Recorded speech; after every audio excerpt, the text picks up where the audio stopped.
এই 20 টাকার জন্য মনে হচ্ছে আমাকে ফাঁসির কাঠগড়ায় দাঁড় করাইছে। তুই খুনি, তোর ফাঁসি চাই। আপনার নামটা আপনার মুখে বলতে হবে। আসসালামু আলাইকুম ভাইয়া, আমার নাম হচ্ছে রেহানা আক্তার রাখি। রাখি, রাখি নামে সবাই চেনে সোশ্যাল মিডিয়াতে। আপু বয়স কত? 38। 38 রাইট নাও। ফাইন। জন্ম জেলা? নোয়াখালী, নোয়াখালী। কোম্পানিগঞ্জ। হ্যাঁ, এটা সবাই জানে কারণ আপনি লোকাল ল্যাঙ্গুয়েজে কন্টেন্ট করেন, রাইট? আমি কি লোকাল কথাই বলবো? আপনি যেটাতে কমফোর্ট Okay, ফিল করেন, fine, তাহলে কোনো আমি local সমস্যা নেই, কথাই আপনার বলি। যেটাতে কমফোর্ট ফিল করেন। সো রাখি আপা, আপনি শুরু করেন যেখান থেকে বলতে স্বাচ্ছন্দ্য বোধ করেন।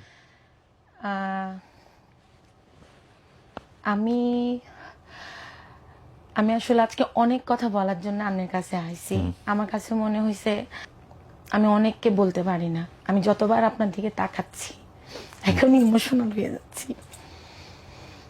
তো আমি খুব মধ্যবিত্ত পরিবারের একটা মেয়ে, আমি বলতে পারতেছি না। না, টেক ইউর টাইম আপা, কোনো সমস্যা নাই, আপনার যতক্ষণ কারণ সময় আমার লাগে আজকে খুব অভিমান নিয়ে আমার কাছে মনে হচ্ছে আমি কখন আপনাকে দেখব।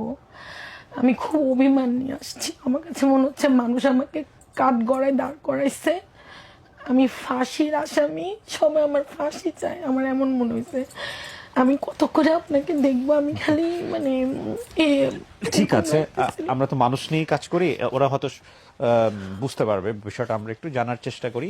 তবে আমার মনে হয় আপনার গল্পটাই, আপনার পুরো জীবনের গল্পটাই খুব ইম্পর্টেন্ট আজকের এই অনুষ্ঠানের জন্য। জি,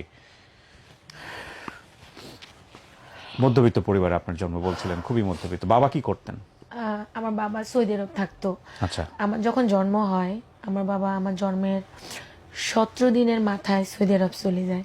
ওইখান থেকে আমি যখন ক্লাস 8-এ পড়ি তখন আব্বা সৌদি আরব থেকে চলে আসে। আমরা অনেক কষ্টে বড় হয়েছি ভাইয়া, অনেক কষ্টে বড় হয়েছে। আমার বাবার ঘর এখনো টিনের। ইভেন আমি আমার মাকে বলছি এই ঘরটা যেন না ভাঙে, এই ঘরটা থাকুক। আল্লাহ আমাকে এখন অনেক কিছু দিছে ভাইয়া, কিন্তু আমি চাই না আমি যে ঘর বড় হয়েছি, মানে আমি যেন আমার শিকড়টাকে ভুলে না যাই।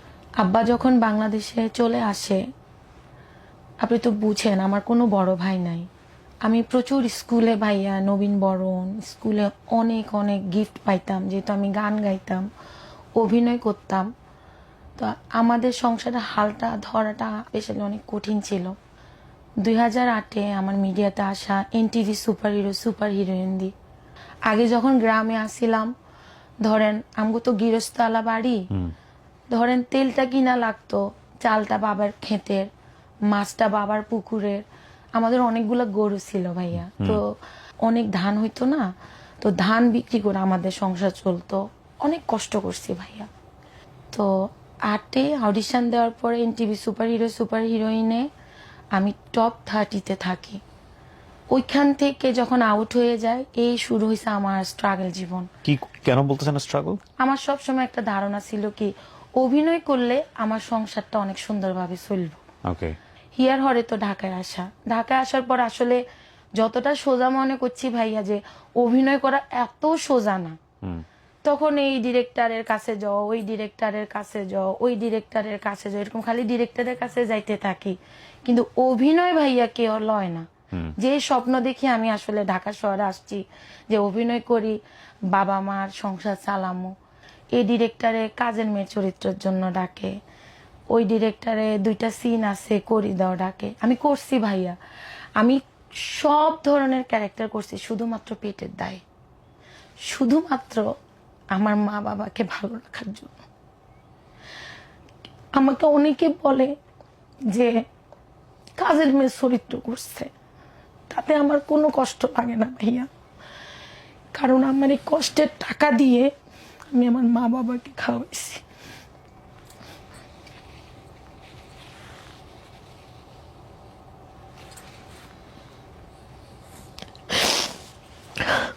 কয় ভাই বোন ছিলেন আপনারা?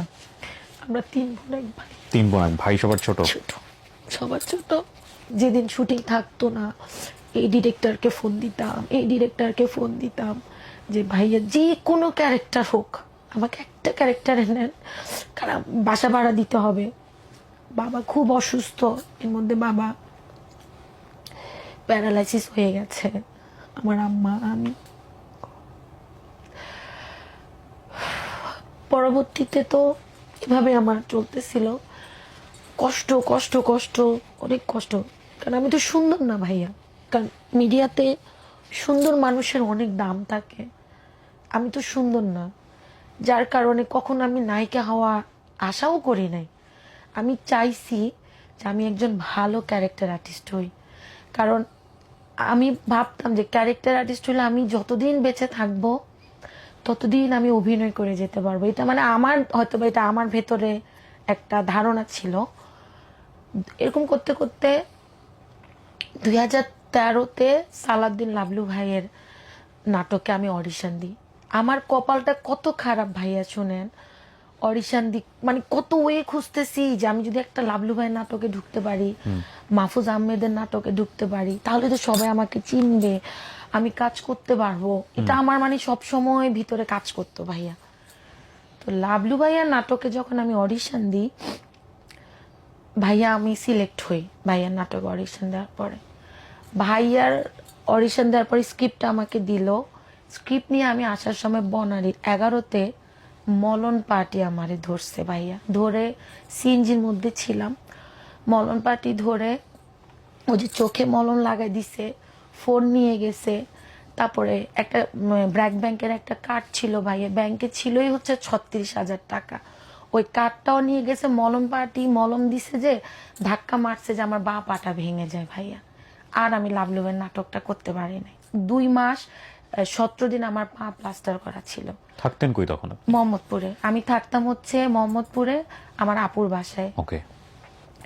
এরপরে যাক লাবলু ভাইয়ের নাটকটা থেকে বাদ পড়ে যায়, কবিলিয়ত নামা নাটকের যে নাম, তা আমার জায়গায় ভাইয়া আরেকজনকে নেয়।